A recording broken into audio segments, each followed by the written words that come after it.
This is Scott the Fix-It Guy. Today we have a Kenmore laundry center that the washer is not draining and not spinning, so when we set it to spin and turn it on, nothing's happening. So this could be caused, and it's also not draining. This could be caused, and often is caused by a bad lid switch, this thing over here to the right. So we're going to unplug it or turn off the breaker. Here's me unplugging it. And we're going to check out a couple of things to see what's going on. Got it unplugged, it's nice and safe. So right here, these two screws can be pulled out. They're Phillips head screws to get to the lid switch. A lot of times the lid switch is actually broken and you can wrap something around it like a zip tie or even some strong tape to get the two plastic halves back together again. And that will get the lid switch working, and then it'll spin and drain. That's really a common problem. So we just take out those two screws and we're just going to reach in underneath and grab the lid switch, pull it out. You have a little bit of gap there with the wires so you can get it out where you can see it. And you may notice that the two halves have cracked apart. And then again, you can easily just put them back together again with a zip tie, and then it should work really good. So another thing we could check out though is a little bit better test of the lid switch. To do that, we're going to take out these two Phillips head screws here at the top of the middle panel between the washer and dryer. And then we're going to get behind the top panel and remove a couple of screws here. It's hard to see it, but the camera here is allowing us to see these screws here in the back behind the top panel of the washer. We're going to take out those two screws using a little ratchet to get to them. So here I am just loosening those two screws. Once those screws are taken out, you can then grab the upper panel and you can pull it towards you by about an inch, and then you can lift it up. So I'm going to take out those two screws, I'm going to pull it toward me, and then I'm going to lift it up, and then I'm going to undo this electrical connector here. I'm going to pinch in on it and then separate the two halves. Now I can lift this top panel off of the washing machine. It's going to allow me to get to the lid switch and also do a little testing. Here's the lid switch. I'm moving the paddle up and down, and when you do that, you should hear a click. I've got my electrical tester in there, and I'm testing it and moving the panel, and I can hear it beeping, which means that the lid switch is good in this case. So my next suspicion is the timer. When it goes to spin, I don't hear anything. That usually means a bad lid switch. But if you've checked out the lid switch and it works, then we know the timer is the culprit. So to get to the timer in this model, I'm going to use my pliers to pull down on this little pin on the right side, and I'm going to pull on the left side, and then I'll pull the top of this control panel toward me. So I'm going to pull down on that little pin and then pull the top toward me, and that's going to allow me to get this control panel off, and then I can get to the timer.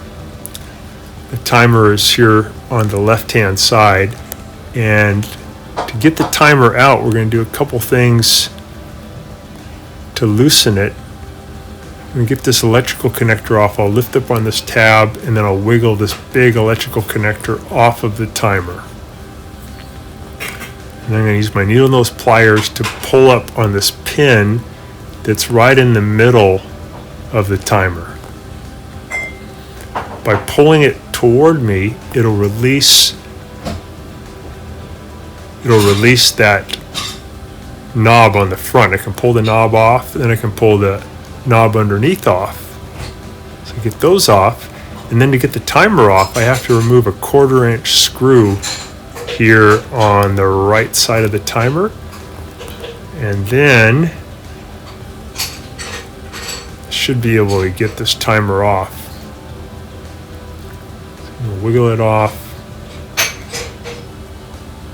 and now I can use some electrical cleaner to spray in and try to get the little metal contacts inside the timer cleaned up.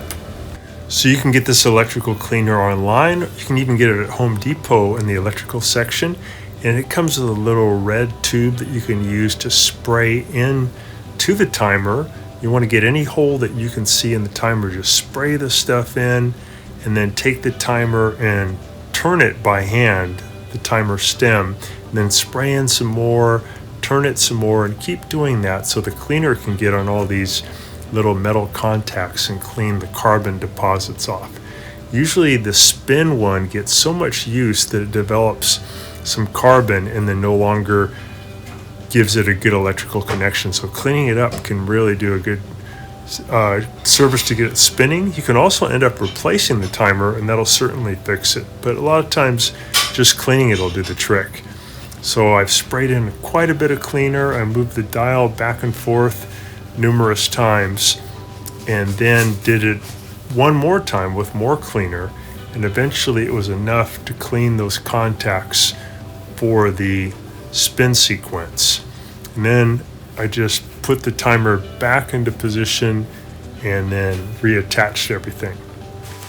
Okay, so I have to just slide the timer tabs here, the plastic tabs, back into these metal slots. I'm going to go in, and then I'll push the timer a little bit to my left to lock them in. And to keep everything in place, I'm going to add that 1/4 inch screw back in on the right hand side. So I got it locked in, coming in at that angle, line up that screw hole, add that 1/4 inch screw back in. I got those in. Put my electrical connector back into position. I got that timer nice and clean. And I already checked the lid switch works. Got the timer clean, so it should spin. If it still doesn't spin, I just have to replace the timer. But they're kind of expensive, so I think it's better to try to clean them up. All right, I'm gonna put that little pin back in. That's gonna hold the front knob back on. Get the knob in position. Then I'll push in on that black pin, push in, and that locks it in place. There we go. I'm going to put this control panel back into position. I'll line it up, and then I'll pull on the pin and then let go, and that should lock it in. I'm going to lock it in at the top. I'll plug it back in. I'm going to put it on spin, pretty much anywhere on the dial. Put it on spin, pull back, and then I can see now that it is draining. Water's shooting out. It's spinning. I have the front panel off here. I can actually look in and see that it's spinning. You don't have to take off this front panel, by the way, just to show you guys. You can see the clutch is spinning down there. See the spin basket spinning. So that did the trick. In this case, by cleaning the timer, we got it working. These are really good machines. A lot of these are pretty old, but they just keep going. Pretty impressive. So now to put it back together, we'll put the top panel back into position. We'll hook the little electrical connector together again for the lid switch. Don't forget to do that.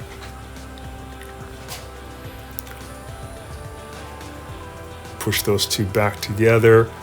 We'll get the upper panel back down, and we'll push it in toward the back so it goes in over the front clips. And we're going to add those two screws back in behind the front panel. Just gotta be patient, make sure you get the front clips locked in. There we go. So this is a little tricky because you can't really see well, but just try to line up the hole. And sometimes I use like something sharp to line the holes up first, and then I'll put the screws back in.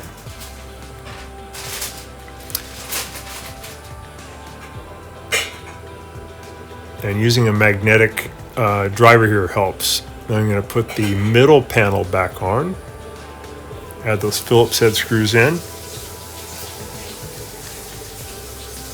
There we go.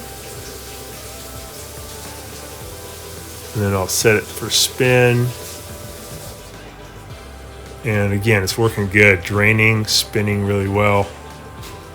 Here's the model number for this particular machine.